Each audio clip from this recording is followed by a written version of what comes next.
The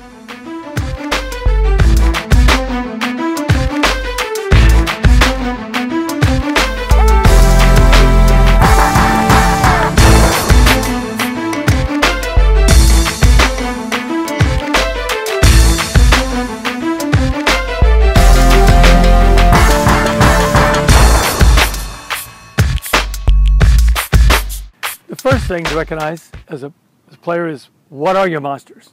As little kids, we were afraid of things like afraid of the dark, because there were monsters in the dark.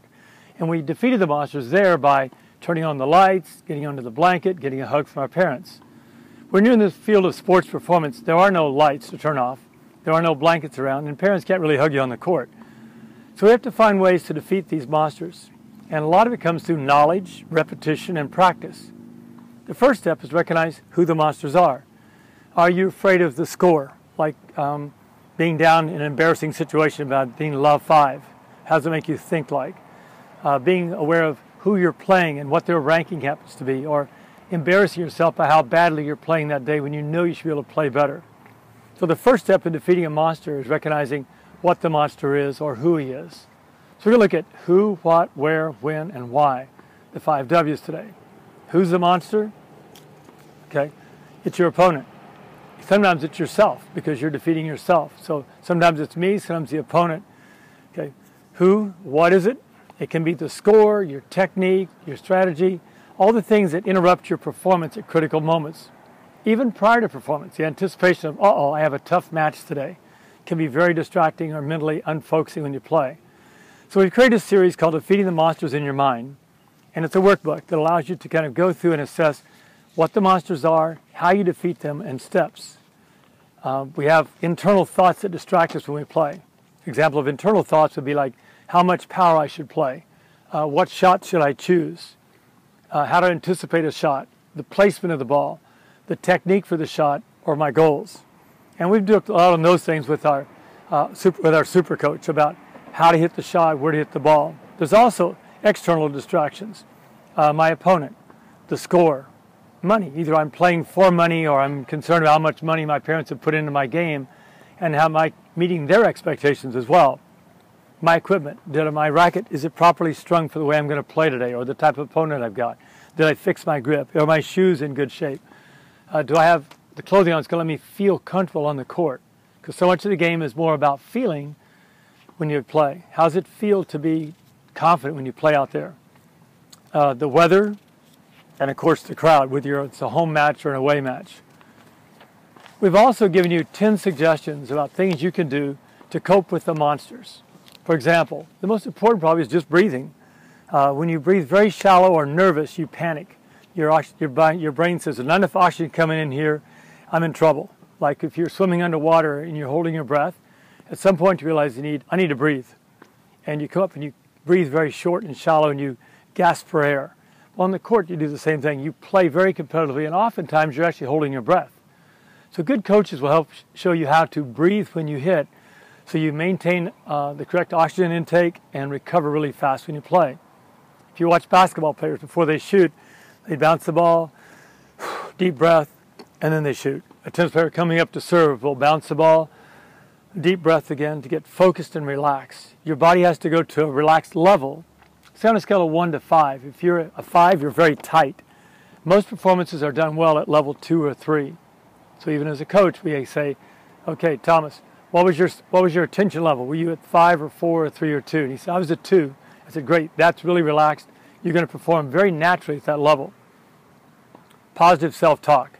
Most of us fight with 2 coaches at the same time. We have a negative coach that tells us how badly we're playing, who should we be beating, you should be playing better than this, you forgot to do this, and you got to hurry up and get done because you got to go to there. On your other shoulder, you have a positive coach that says, you've deserved the right to win. You've worked really hard on this. Play your game. Just make the shots you're supposed to make. That all the drills you've done with your coach and your super coach, let it happen now. Most of us, unfortunately, choose to listen to the negative coach. But if you were going to pay a coach, would you pay the negative coach or the positive coach to be your coach? You have to learn to be a positive coach to yourself to be a high-level performance player. Visualize. The mind has an incredible ability to picture what's going to be done, which allows you to physically perform that skill. In basketball, as a high-level player, I learned to visualize the ball going through the net, swish, and then actually do the shot. As a tennis player, I learned to visualize where the ball is going to bounce, even where his return is going to go and how I'm going to respond ahead. So I learned to play like almost a game ahead before you even start the game. That picture in your head lets you play automatically without thought. And that's the ultimate goal in high-performance playing, is performing without thought. There's 4 stages of learning. One is unconscious incompetent, meaning, I didn't know that. The second stage is consciously incompetent, meaning, I keep forgetting that, where most of us are. The third stage is consciously competent, meaning if I think about it, I can do it. But this process of thinking about it slows down my actual performance rate. The fourth stage where we're trying to get in defeating the monsters in your mind and with your super coach workouts is unconscious competent, meaning that's just how I play. You will digress back into conscious competent occasionally, but your performances on and off the court will be enhanced as you go to unconscious competent, performing at a high level. Remember, it's only a game. It is a fun. You have a special privilege here to play the game.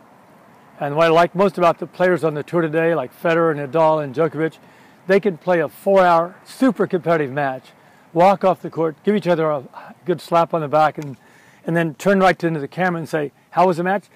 He played incredible today. He pushed my game to a new level. I was able to raise it my level at the right time. They can leave the match behind instantly, and they're able to remember, it was just a game. In a 128 draw, 127 guys are going to lose every day when there's a tournament. But you only lose if you had an outcome goal, which was to win the tournament. Your performance goals of getting 70% of your first serves in, competing at a high level, managing your rituals like Nadal does with his bottles on the court and how he prepares himself before he performs. Those are performance tasks that help him get into a mental state of performance where he can perform as unconscious competently as he can. Pause. When the situation gets tight, take a deep breath, walk away, go back, hang up your towel on the fence. Whatever thoughts are bothering you, leave them there. So when you come back up, you're fresh, you're ready to go, and you're in the moment again. Drink lots of water. Our body's made up of mostly water anyhow. When you're thirsty, you're 10% dehydrated, which totally affects your performance level on the court. You drink whether it's hot or not. If it's really hot, you drink a lot. There's different supplements you can take with it, but pretty much water is really good for you to get you going again. Let go of the mistakes again. You cannot change what just happened. It is there forever. What you've got to do is get on to the next stage of performance. Thinking about the mistakes will simply make you perform poorly. For example, the brain does not recognize the word not. When you say, don't hit the ball to the net man, your brain hears, hit the ball to the net man. When you say, don't double fault, your brain hears, double fault. It's because it has to picture what you just said, don't double fault. So it visualizes don't double faulting so that you don't have to do it. The correct way is to go to keep the ball across court, get your first serve in, using positive statements and letting go of the past. Be committed to your performance goals. Your coach and all the drills you've done with your super coach is to get you to perform a skill as best you can.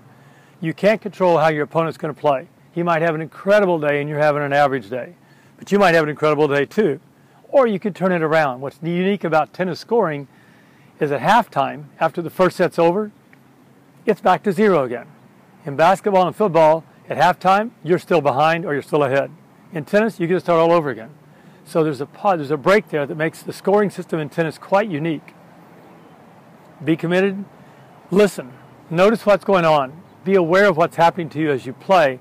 It's very tough to think logically in an emotional situation.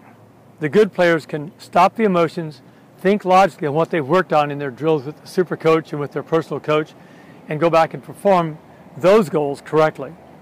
So these are some of the 10 ways you can defeat the monsters in your mind. Everybody faces monsters every day. Your schedule, your kids, your adults, whatever you've got to deal with at work, those are all monsters that distract you from what you'd like to do.